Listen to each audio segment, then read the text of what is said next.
Aleluia. Glória a Deus. Dia da Bíblia, e eu queria falar com você uma coisa. Uma vez eu estava dando aula no seminário, e um dos alunos levantou-se, e ele falou para mim, pastor, eu não acredito que a Bíblia é a palavra de Deus.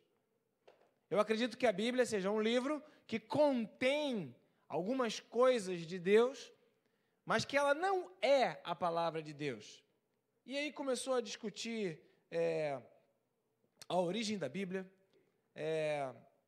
Eu falei para aquele menino, depois de tantas argumentações que eu não consegui comprovar através de argumentos para ele que a Bíblia é a palavra de Deus, e de fato não há como comprovar absolutamente nada a respeito de Deus a partir de argumentação. A comprovação das coisas de Deus, ela não é a partir da argumentação, é a partir da fé. E a fé, ela não trabalha no campo das ideias, nem no campo da nossa racionalização. A fé simplesmente eu tenho e eu aceito, ou eu não tenho e eu vou ficar tentando descobrir alguma coisa, vou ficar tentando discutir, vou ficar procurando entender. Fé não se entende. E eu virei para aquele menino e falei, meu filho, você vem à igreja? Ele falou, vou, pastor. Claro que vou, a igreja tem que vir. Que bom. Você é casado, marido de uma só mulher? Ele falou, sou casado, sou fiel à minha esposa, tenho 2 filhos, trago na igreja. Eu falei, beleza, tá bom. Você é dizimista, meu filho? Sou dizimista, pastor. Claro, eu amo a igreja, eu contribuo com a minha porção, porque o que eu recebo do Senhor eu entrego para o Senhor. Eu falei, tá bom, meu filho. Você ama seu pastor e ama a sua igreja? Ele falou, claro, pastor. Eu falei, então vamos fazer o seguinte, pode continuar com a sua Bíblia, que não é a palavra de Deus, que eu continuo com a minha, que é a palavra de Deus, porque nós estamos fazendo a mesma coisa que a Bíblia diz para a gente fazer. Então, é apenas uma questão de você ser teimoso e se submeter ao que é ou ao que não é. Então, fica à vontade, porque no final das contas, a questão não é especificamente a lógica daquilo que me faz fazer. A questão é o que eu faço. Efetivamente, o que eu faço indica aquilo que eu creio. Por isso que, eu vou até ler o texto que eu ia ler por último, mas Marcos, capítulo 16, verso 15, a palavra do Senhor, ela é impressionante, porque ela diz assim, Jesus, ele nasceu, marcou a história com o seu nascimento, aos 30 anos de idade. Jesus começa o seu ministério, ou seja, o ministério de Jesus começou nos anos 30, do calendário chamado gregoriano, o calendário que os cristãos adotaram a partir do nascimento de Jesus Cristo.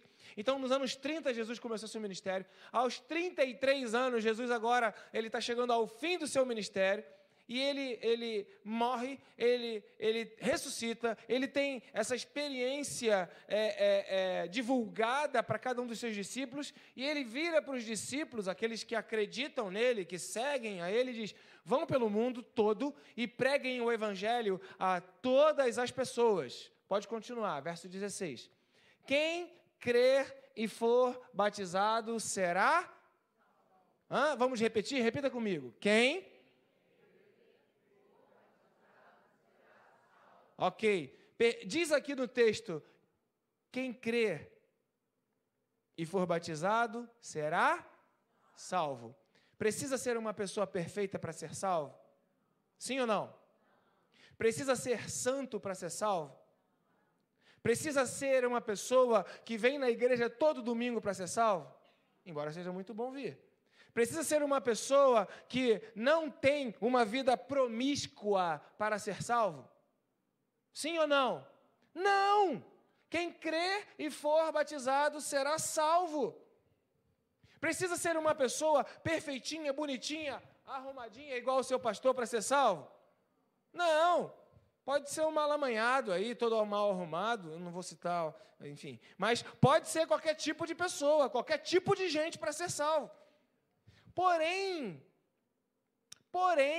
aquele que é salvo, efetivamente zela pela sua salvação, efetivamente cuida da sua salvação, efetivamente revela, através das suas escolhas, atos, processos, decisões, posicionamentos, como a Marisa aqui falou, que ele aprende a partir daquilo que Deus orienta ele a fazer, ele se posiciona de acordo com aquilo que ele crê. O posicionamento dele agora muda. Então, veja, alguns têm medo de ir para o inferno. Alguns têm medo de ser condenado. Alguns têm medo de que não tenha vida eterna. E, de fato, esse é um temor, é uma preocupação que precisa acontecer na sua vida. Mas a ideia ou a definição da salvação vem a partir da fé. Porém, a fé, ela não é estanque, ela não é instantânea e ela é definitiva. A fé é um processo, ato contínuo que vai se desenvolvendo em nossas vidas. Então, eu não preciso ser santo para ser salvo. Eu não preciso ser uma pessoa que parou de beber, parou de fumar, parou de se prostituir, usa uma roupa decente, ou que não fala mais uma linguagem chula, ou que não participa mais das orgias, ou que não participa mais de ambientes, de festas, essas festas aí, funk, por exemplo, teve lá na Paraisópolis, que morreram tanta gente, um lugar assim de gente que usa drogas, de gente que canta músicas que não fazem alusão a coisas boas. Não, eu não preciso, para ser salvo, me livrar disso tudo. Mas acontece um fenômeno sobrenatural, que a partir da minha salvação, a minha vontade muda, os meus desejos mudam, as minhas escolhas mudam. Então, a testificação de que eu sou salvo, ou a confirmação da minha salvação, ela vem a partir de efetivamente aquilo que eu faço na minha vida, das escolhas que eu faço na minha vida. Por isso que a Bíblia fala, nem todo aquele que diz, porque dizer é muito fácil, né? Alguém diz para você, Senhor, você é lindo, você é bonito, né? Alguém diz, Senhor, você é o meu Senhor, Senhor, eu te sirvo, Senhor, eu sou teu servo, Senhor, eu sou fiel. Eu conversava ontem lá com a minha prima, que fez uma cirurgia para retirada de um tumor no cérebro, e o tumor não foi totalmente retirado, porque ocupa uma região que, se mexer, ela vai perder a visão. Então teve que tirar um pedaço do tumor, deixar um pedaço lá. Que coisazinha difícil de lidar, né? Tu viver a vida sabendo que tu tem um tumor no cérebro que pode não ser mexido. Mas o que acontece? Quando acontece esse tipo de coisa, revela muito claramente o quê? Que nós dependemos de Deus o tempo todo. Um pedacinho daquele tumor cresça para um lado, mais para perto da região da visão, fica cega. E aí a gente estava conversando, batendo papo, falando de hospital, falando de cirurgia, e aí veio o assunto da cirurgia, da doação do fígado. E quando eu estava falando da cirurgia da doação do fígado, eu deixei claro, olha, eu não fiz isso porque eu queria. Ninguém na sanidade, bom, alguém pode dizer que eu não sou muito normal, mas ninguém escolhe entrar na faca, ninguém escolhe ser cortado, ninguém escolhe abrir a sua barriga e dar um pedaço da sua carne para uma outra pessoa que não é nem parente, nem uma pessoa, é um membro da igreja que estava precisando.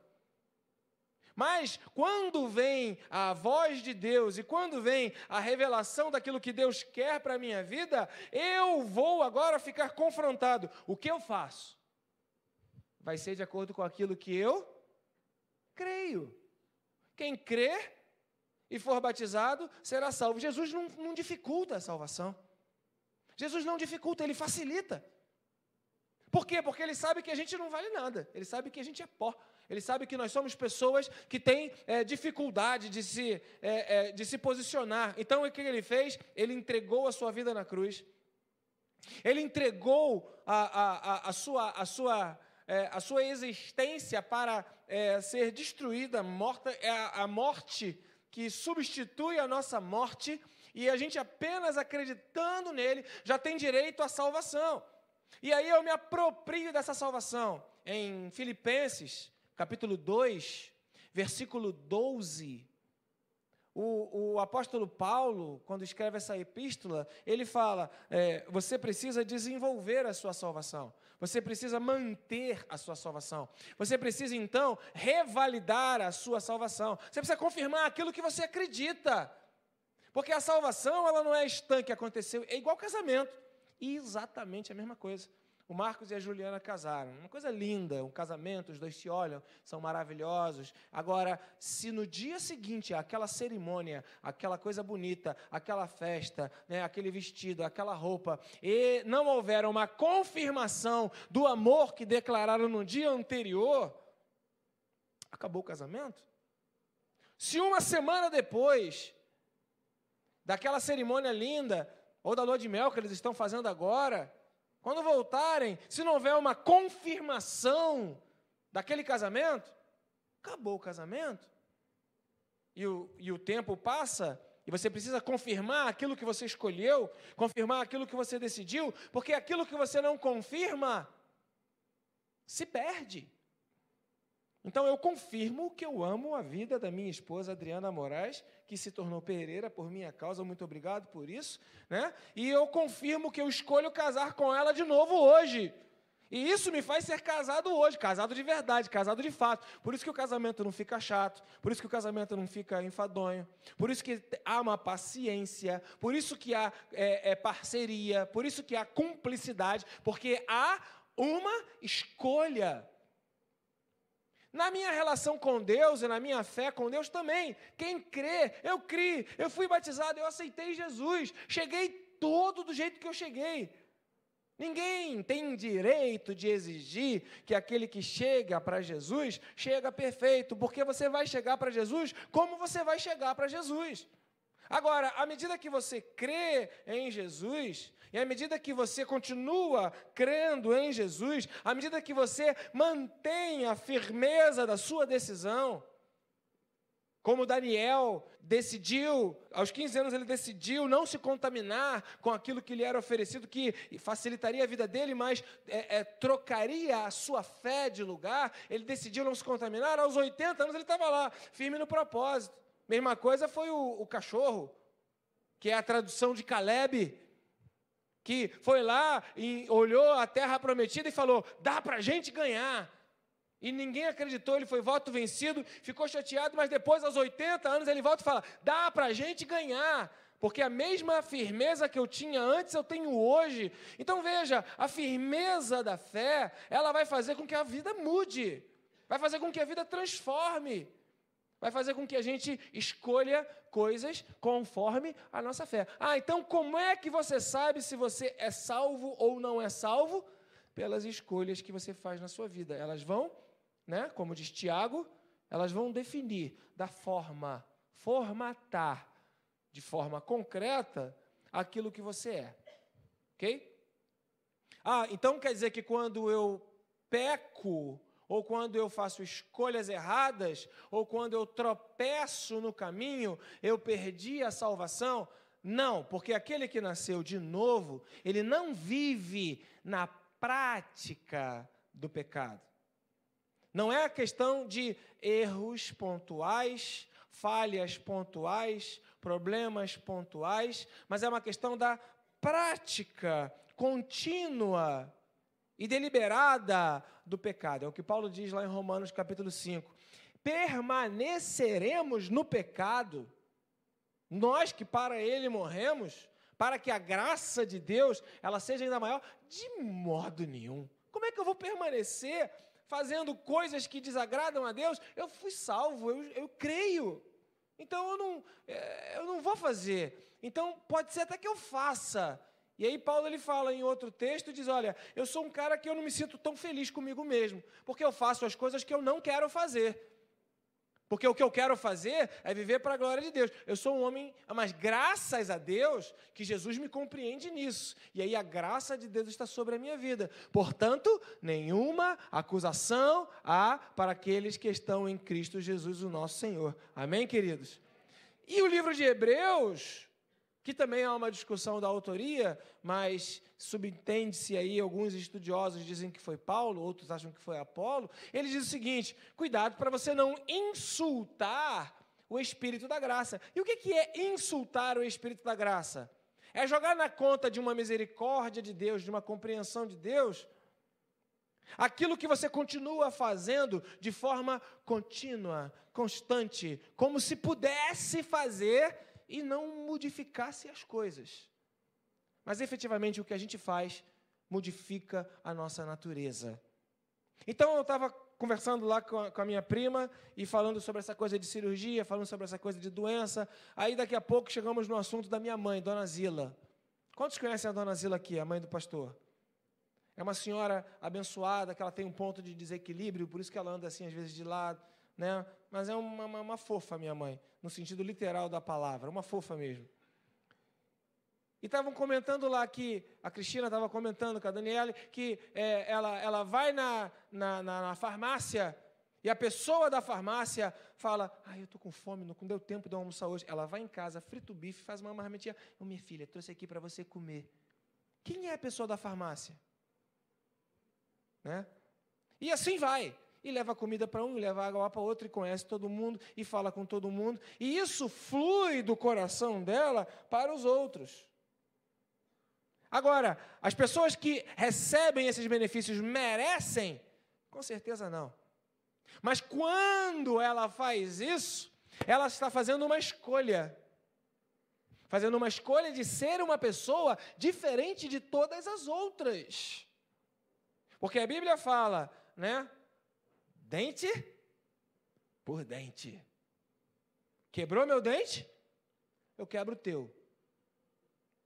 Olho por olho. Machucou meu olho, feriu meu olho, eu devolvo. E aí a gente começa a ver que quem é salvo não faz a mesma coisa que todo mundo faz. Não é porque a pessoa não mereça.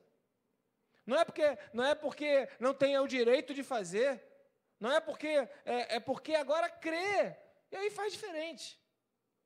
Quem crê, será salvo. Só que quem é salvo começa a fazer coisas diferentes. Então, você quer conhecer quem você é? Comece a analisar o que você faz. E não fica muito feliz, não, porque é apavorante quando você começa a se olhar. Você se olha e fala, eu não faço isso. Faz. Eu não faço isso. Faz. Né? Talvez, como Jesus, você precisa perguntar para alguém de confiança e falar, que dizem os homens que eu sou? O que falam de mim? Como me veem? O que dizem os homens quem sou eu?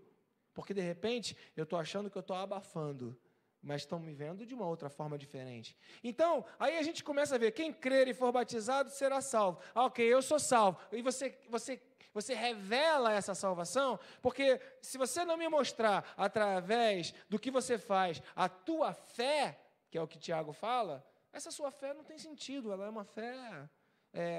E é exatamente uma das maiores influências para a escrita do Novo Testamento, foi a influência dos gregos e toda a sabedoria. Por isso o Novo Testamento foi todo escrito no grego.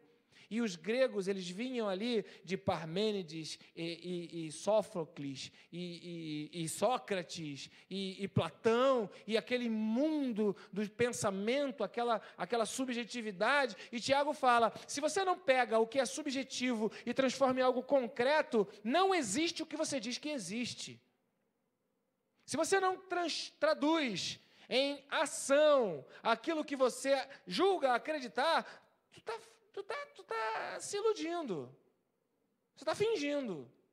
Então, veja, a fé sem obras é morta. E aí, na semana passada, ou retrasada, eu falei assim, isso tem que ter um paralelo espiritual. E fui buscar lá, no texto, na internet, fui buscar uma conexão. Achei o neurônio.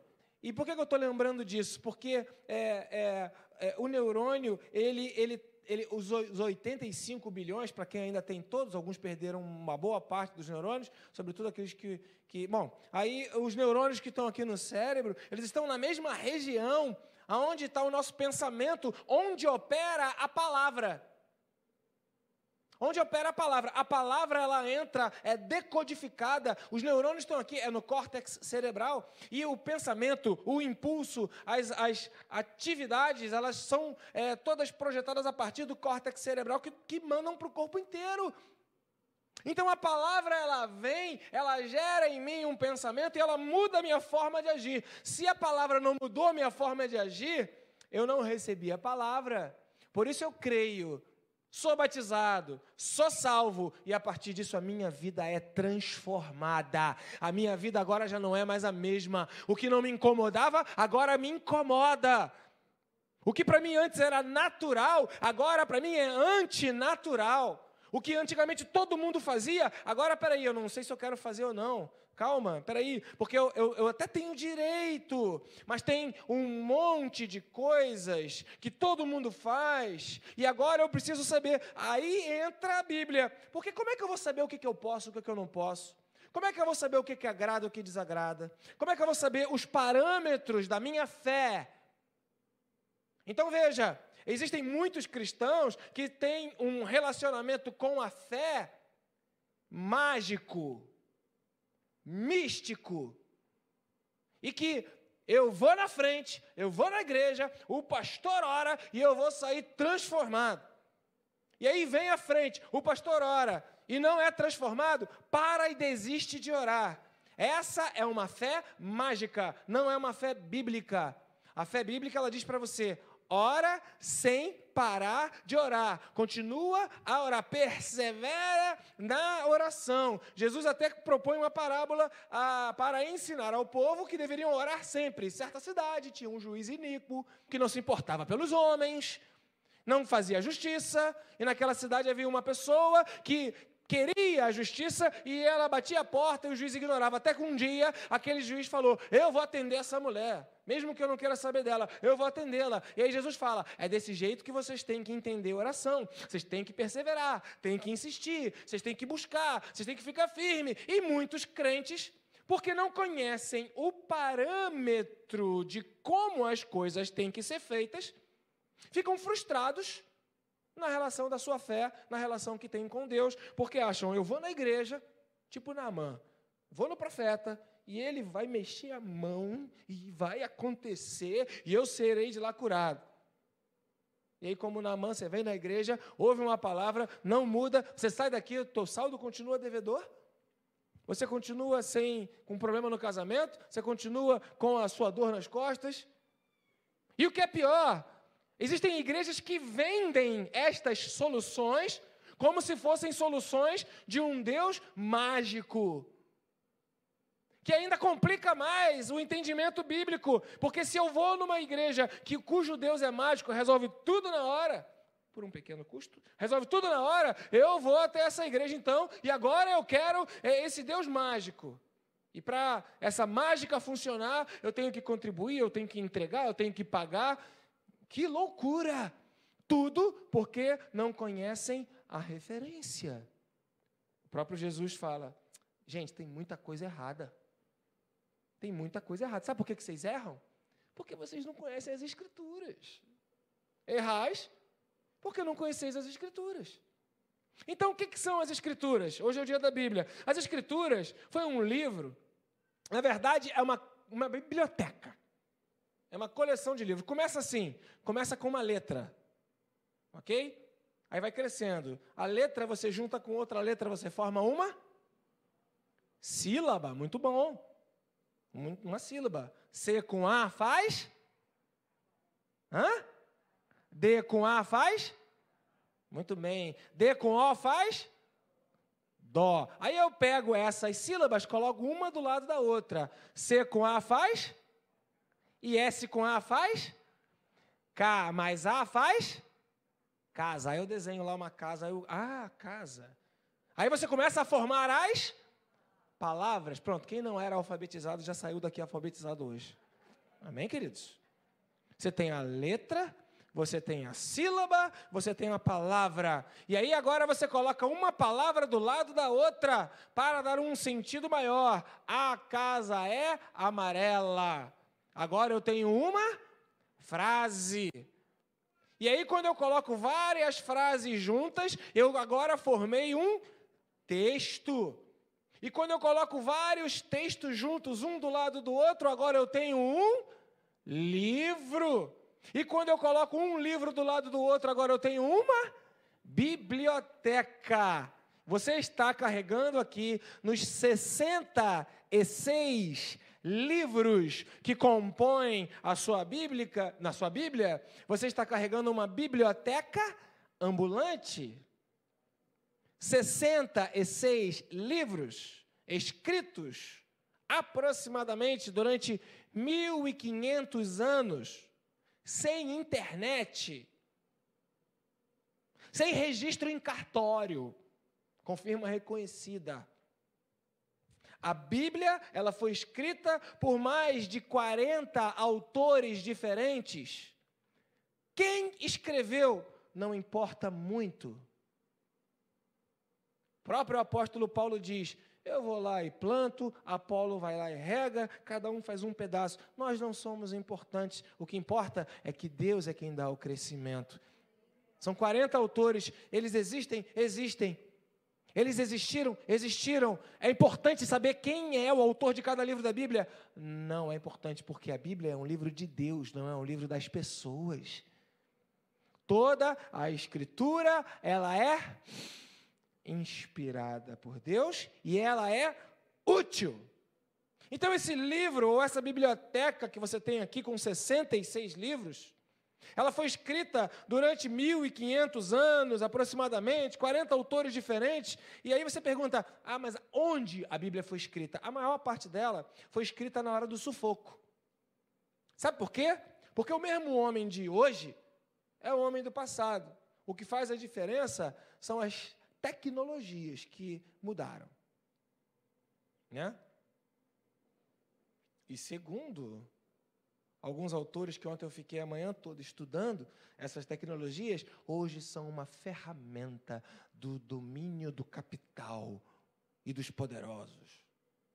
O fato é que esses autores, 40 ao longo da história, influenciados pelo Espírito de Deus, inspirados pelo Espírito de Deus, viveram sufoco como nós vivemos sufoco.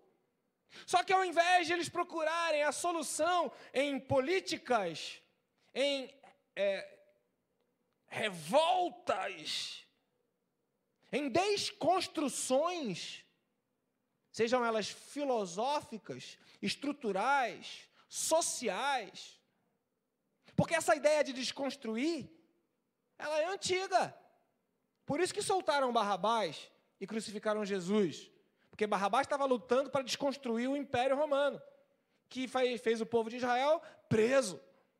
E Jesus veio com uma ideia, vira a cara, anda a segunda milha, que nada, que negócio de amor, o quê? Vamos para a rua, vamos lutar pelos direitos das minorias, direito dos negros, direito dos LGBTs, direito dos skatistas que usam a perna esquerda, e vamos lá, e criam-se grupos e vamos lutar pelos direitos. O homem sempre foi homem. Essa Bíblia aqui, a maior parte dela foi escrita no cativeiro babilônico. Já ouviram falar em Alexandre o Grande? Já ouviram falar? Então, a dificuldade que você tem é entender que Deus opera no meio da nossa tragédia. Quando o povo se viu no cativeiro babilônico, porque confiaram no Egito, mais uma vez, confiaram nos processos humanos, em vez de confiar em Deus. Tentaram resolver as coisas com os próprios braços. Jeremias falou, não adianta, confia em Deus, se rende. Deus, vocês fizeram o que desagradava a Deus, vocês creram, mas vocês não viveram de acordo com a fé. Então agora veio a consequência, porque o que semeia colhe. Se rende, vocês vão ver. Não, vamos lá para o Egito, vamos dar conta. Babilônia foi lá, atacou o Egito, o povo de Israel estava onde? Lá dentro. Por que ele foi lá para dentro? Para se proteger, e aí eles encontraram a escravidão. Quando encontraram a escravidão, ficaram apavorados. O tempo passou, e eles começaram a escrever as coisas para se lembrar daquilo que eles tinham aprendido no passado. Então, como é que a Bíblia foi definida? Tradição oral, queridos. Todo mundo falava, mas todo mundo sabe. Tradição oral é aquilo que todo mundo sabe. Você entra num ônibus, o ônibus tem 40 lugares. 11h30 da noite. Você está sentado lá, só tem 2 pessoas no ônibus. Você e mais uma outra pessoa. Entra um terceiro.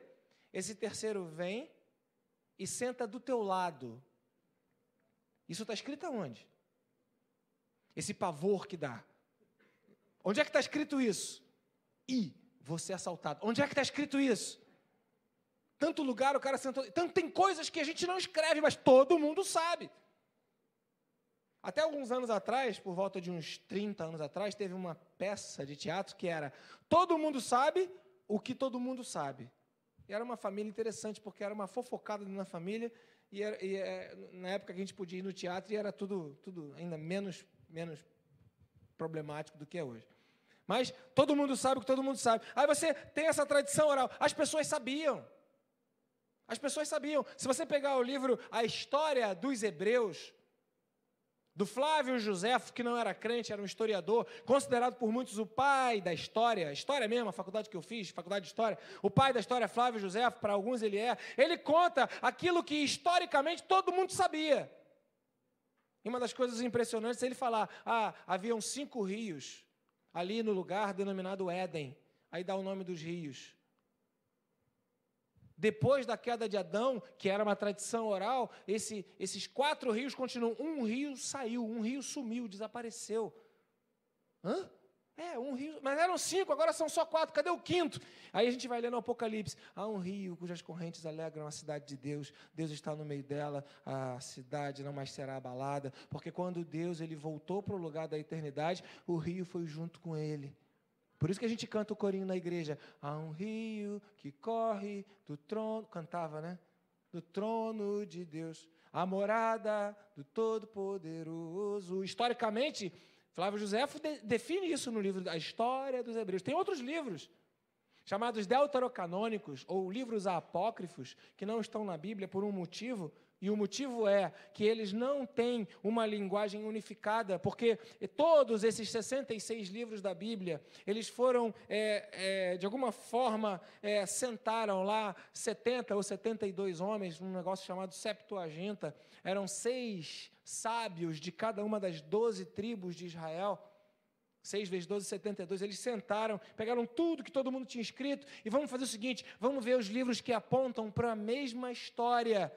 Por isso que a Bíblia, seja do Gênesis ao Apocalipse, ela fala de um Deus que cria o homem, se relaciona com o homem, tem interesse em viver com esse homem, ensina o que o homem deve fazer, e quando o homem não consegue se aproximar de volta a Deus, através dos juízes, dos reis, dos profetas, dos sacerdotes, o próprio Deus encarna, se faz homem em Jesus Cristo, vem, fala para todo mundo a palavra de Deus, mostra a revelação de Deus, e os homens fazem o quê? Crucificam ele morre, ele volta e ele fala, olha, vocês vão agora e façam o que eu fiz, vão fazer discípulos de mim, através do quê? Dessa palavra.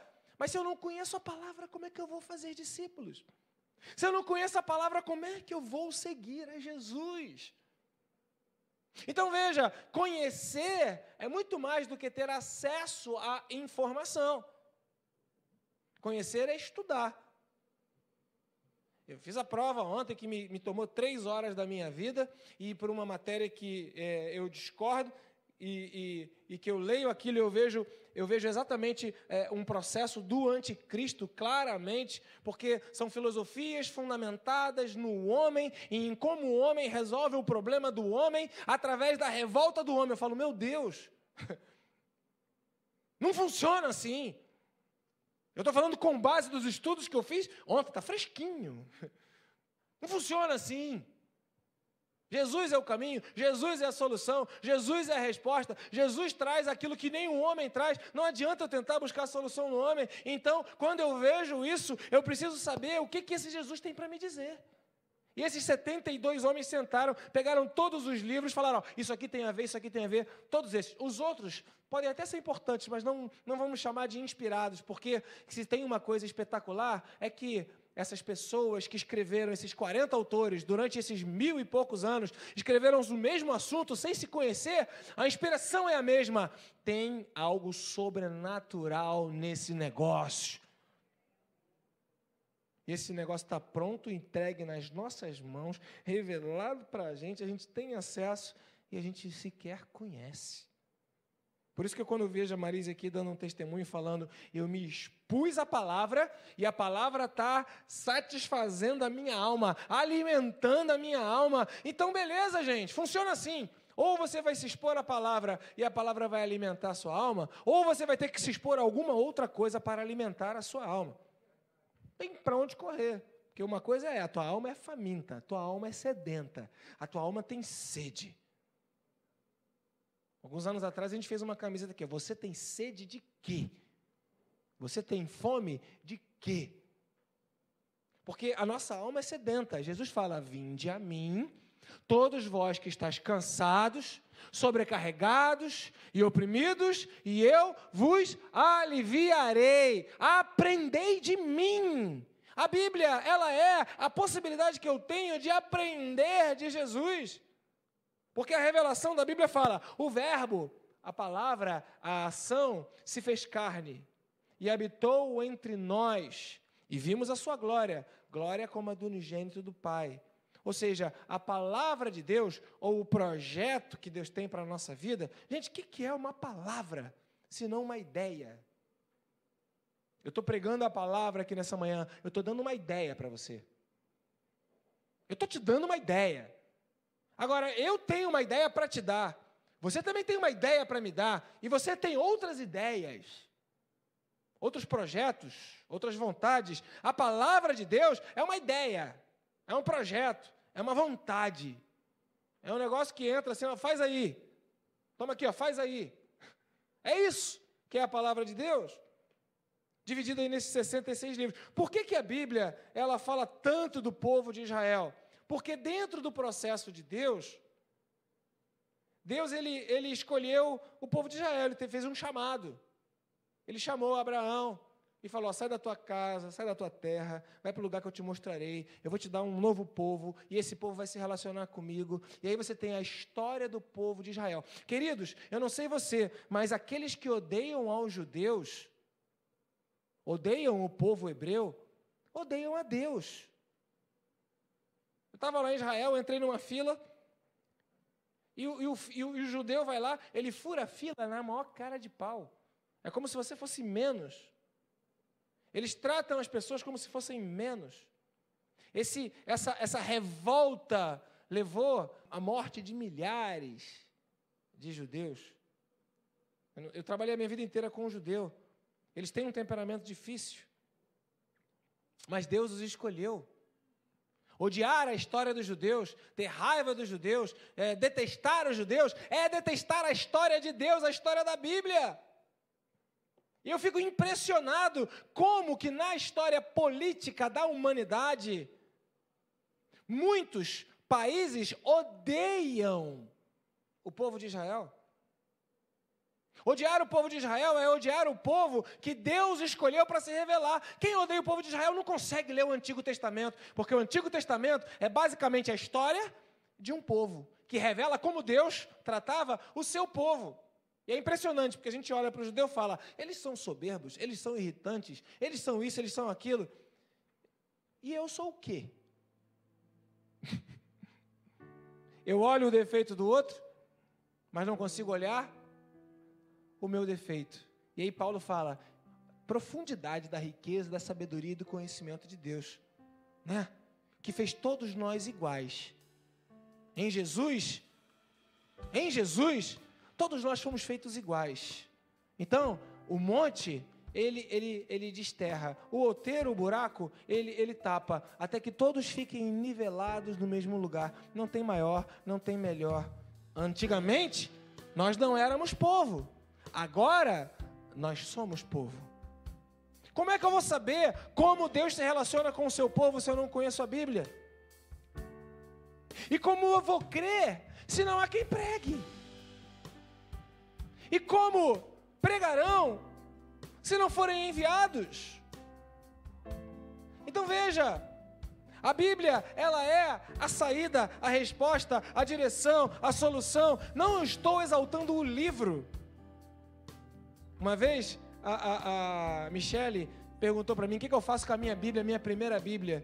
E isso me levou a uma reflexão, porque às vezes a gente idolatra o livro. Não é o livro, não é o material, mas é a palavra de Deus que está dentro desse livro. Queridos, você tem diante de você a saída para a sua vida. As saídas para a sua vida estão a uma folha. A ler, pedir a revelação, acreditar e fazer aquilo que você acredita. Porque quem é salvo, escolhe acreditar. E quem escolhe acreditar, vive uma vida diferente, que está em conformidade com aquilo que é o projeto ou a ideia de Deus. Por isso a oração do Pai Nosso fala: Pai, eu tenho muitas ideias, mas que a Tua ideia seja feita na minha vida. Pai Nosso que estás nos céus, santificado seja o Teu nome, seja feita a Tua ideia, a Tua vontade, a Tua palavra, do Teu jeito. Então veja, quando você tem a Bíblia, não cesses de ler este livro dia e noite. Medita nele. Não abandone a palavra da verdade. Por isso o nome da igreja é a palavra da verdade. Nós cremos que a Bíblia é a revelação da palavra de Deus para as nossas vidas. E quando eu leio a Bíblia, eu estou falando com Deus. Se o que Deus fala eu não entendo, eu peço, Deus me ajuda, me revela, me ensina, me mostra. Mas quando eu estou lendo a Bíblia, Deus está falando comigo.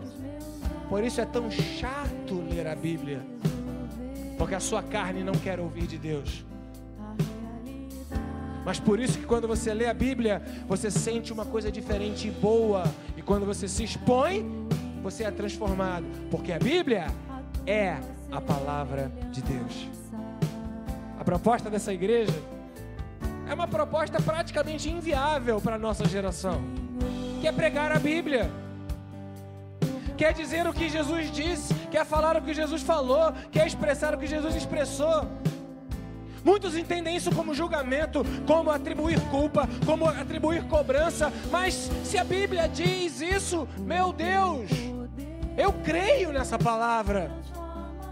E aí, para que você vem na igreja? Você vem na igreja para ouvir o que a palavra diz e para você se ajustar.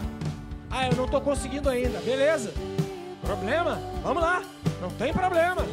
Não que eu tenha alcançado, mas eu não vou desistir. Eu prossigo para o alvo. Eu estou lutando. Eu estou me esforçando. Eu vou vencendo. Eu vou ajeitando aqui. Eu vou melhorando ali. Eu vou conhecendo aqui. E à medida que Deus vai me revelando a palavra vai mudando a minha vida. E a minha vida vai ser uma vida de qualidade. Porque quando eu busco o reino de Deus, todas as outras coisas são acrescentadas. Eu quero dizer para você que a saída para a tua vida está na palavra de Deus. Não abra mão de uma palavra que Deus te deu. Não abra mão daquilo que está ao seu alcance, daquilo que está diante de você. Não é um livro mágico, não é pirlim-pim-pim. Não vai acontecer de uma hora para outra e você, pronto. A palavra precisa encontrar um terreno fértil e ela vai produzir a 100 por 1 na sua vida. Então, nesse dia da Bíblia, eu quero dar parabéns a você. Parabéns porque você veio se expor à palavra de Deus.